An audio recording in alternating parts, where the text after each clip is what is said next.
KPU itu adalah Komisi Penipuan Umum, setuju? Setuju. KPU itu Komisi Pengkhianatan Umum, setuju? Setuju. KPU itu adalah kejahatan pemilu umum, setuju? 5 dosa KPU, dosa politik KPU. 1. Meloloskan Gibran waktu mendaftarkan padahal melanggar hukum, dia belum mengubah aturan PKPU-nya. Jadi anak haram konstitusi bertambah predikat menjadi anak haram demokrasi. Gibran anak haram. Pasangannya Prabowo ikut haram tidak?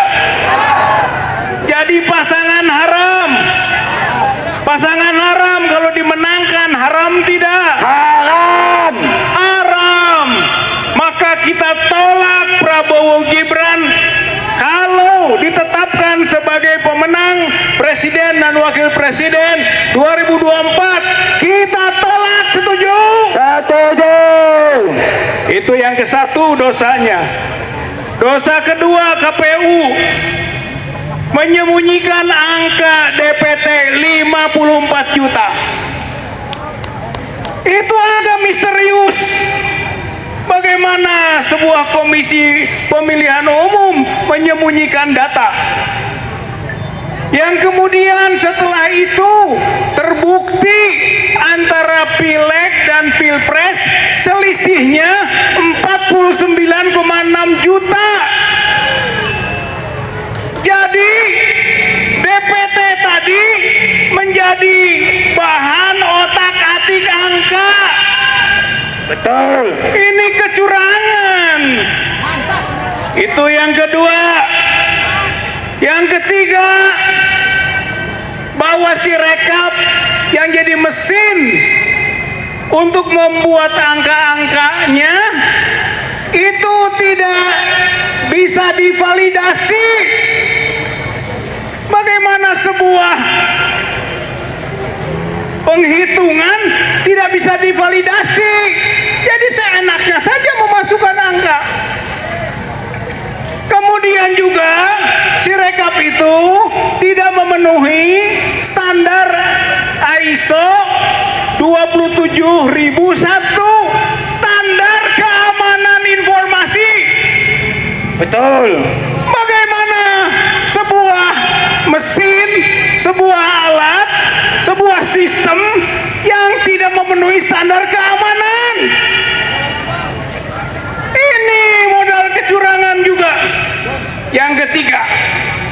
Yang keempat, data kita semua ada di perusahaan Cina, Alibaba Cloud.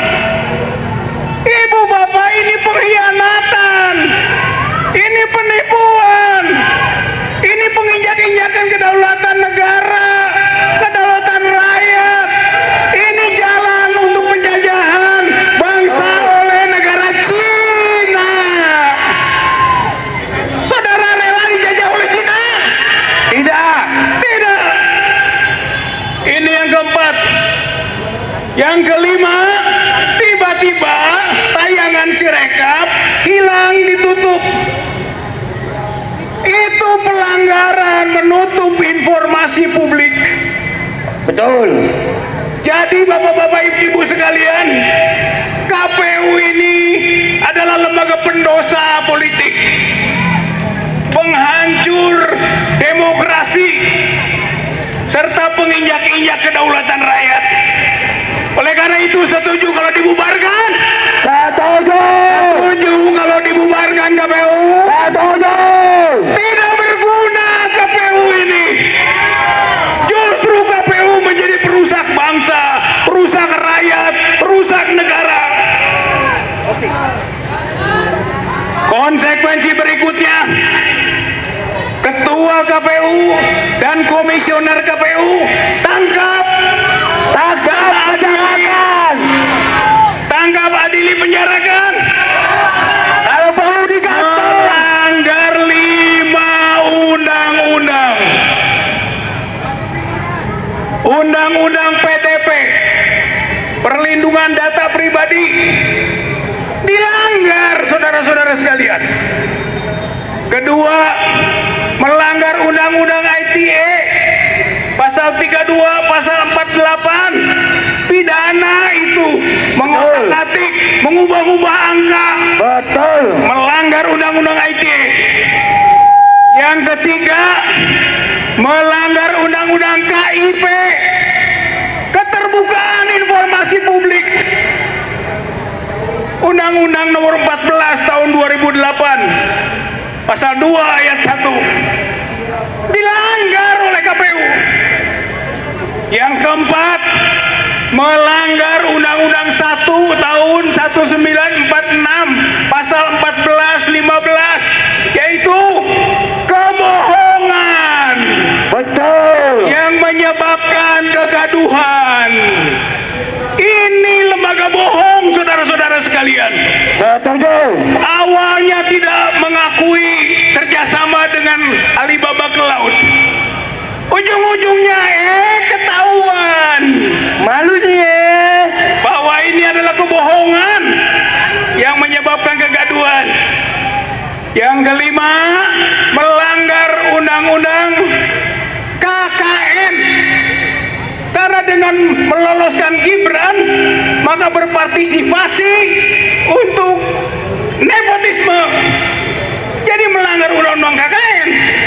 Jadi bapak-bapak, ibu-ibu sekalian, kesimpulannya 5 dosa KPU yang menyebabkan harus dibubarkan, dan 5 undang-undang dan telah dilanggar menyebabkan ketua KPU dan komisionernya harus ditangkap dan diadili, dipenjarakan. Ditangkap. Terakhir, sumber penyakit ini adalah Jokowi. Jokowi adalah sumbernya. Oleh karena itu, seperti yang lain juga, jalan untuk menyelamatkan bangsa, jalan untuk menyelamatkan konstitusi, jalan untuk menyelamatkan demokrasi adalah lengsernya Jokowi. Betul. Jokowi harus lengser sekarang juga. Sekarang juga. Sekarang juga. Jokowi tidak memberi harapan. Mari kita desak terus bahwa Jokowi tidak pantas memimpin negeri. Kalau sampai Oktober nanti terlalu lama. Betul. Terlalu lama sampai Oktober. Betul.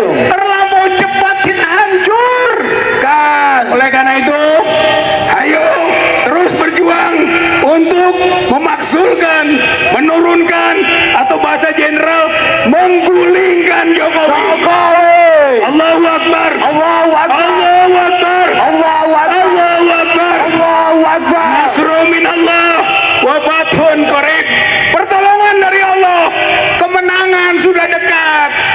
Kemenangan sudah dekat, saudara-saudara sekalian. Betul. Assalamualaikum warahmatullahi wabarakatuh. Waalaikumsalam warahmatullahi wabarakatuh.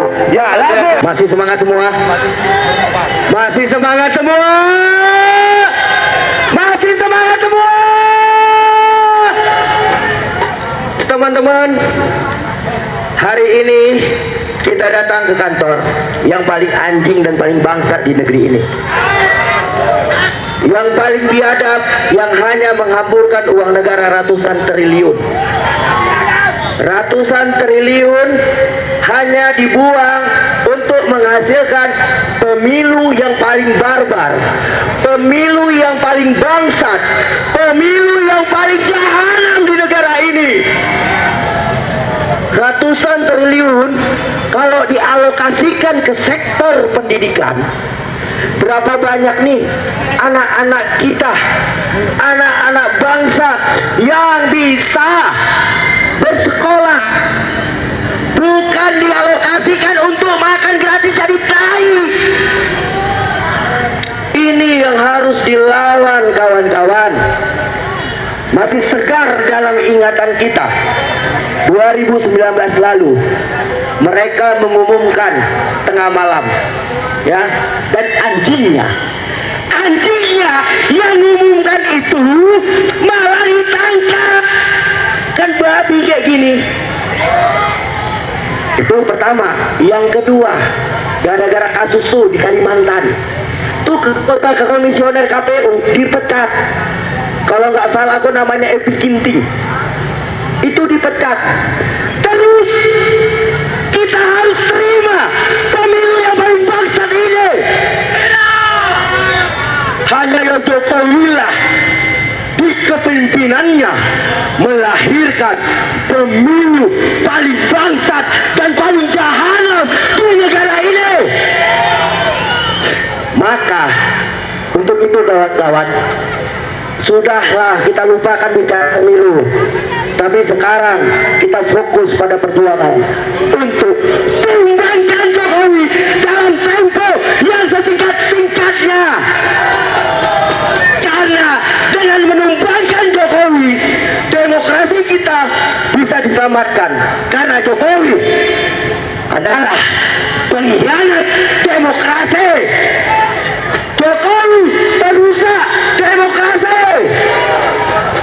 Dan kita tidak lagi bicara pada satu masalah pemilu bla bla bla bla. Kita hanya cukup bicara pada satu isu yang sama, yaitu segera tumbangkan Jokowi dalam tempo yang sesingkat-singkatnya. Jokowi harus kita katakan mulai saat ini sebagai musuh bersama rakyat Indonesia. Kita harus berani mengatakan Jokowi musuh bersama rakyat Indonesia. Mari kita lupakan perbedaan.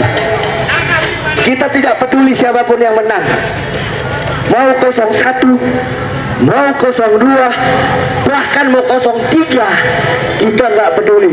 Karena ketiga-tiga itu bakal jadi musuh rakyat ketika berkuasa, kebijakannya tidak pro pada rakyat. Tapi kita hari ini berjuang bersama demi tegaknya demokrasi, agar tercipta pemilu yang adil dan jujur. Itu yang harus kita suarakan, kawan-kawan. Itu yang harus kita gaungkan, kawan-kawan. Besok di DPR, seluruh rakyat, buruh akan mengepungnya, nelayan akan mengepungnya, petani akan mengepungnya, mahasiswa, para guru-guru besar akan mengepungnya. Karena apa? Karena kegelisahan yang sama sudah terjadi. Karena etika dan moral di negara ini sudah diinjak-injak Jokowi beserta keluarganya. Jokowi kalau tidak mundur, maka kita paksa mundur. Kita gelar parlemen jalanan. Kita tunjukkan sidang rakyat dan mendesak tangkap Jokowi dan gantung dia beserta keluarga dan kroni-kroninya. Itu yang harus kita tegaskan mulai saat ini, kawan-kawan. Itu yang harus kita perjuangkan. Jangan pernah takut. Ingat, musuh rakyat bukan masa-masa yang lapar, masa-masa yang dibayar, tapi musuh rakyat Jokowi. Adanya demo tandingan itu karena saudara-saudara kita lapar. Mereka butuh makan. Aduh, dibayar 50, 100, mereka mau. Karena apa? Karena itu menjadi fakta bahwa Jokowi gagal mensejahterakan rakyat. Jika rakyat tidak lapar, maka tidak gampang digerakkan kalau tidak terbangun kesadarannya. adik saudara-saudaraku, sebangsa setanah air, dimanapun kalian berada, mari satukan suara, satukan tujuan, satukan tekad dengan satu perjuangan bersama, yaitu tumbangkan Jokowi dalam tempo yang sesingkat-singkatnya. Hidup rakyat! Salam dariku, Niko Silalahi. Oke.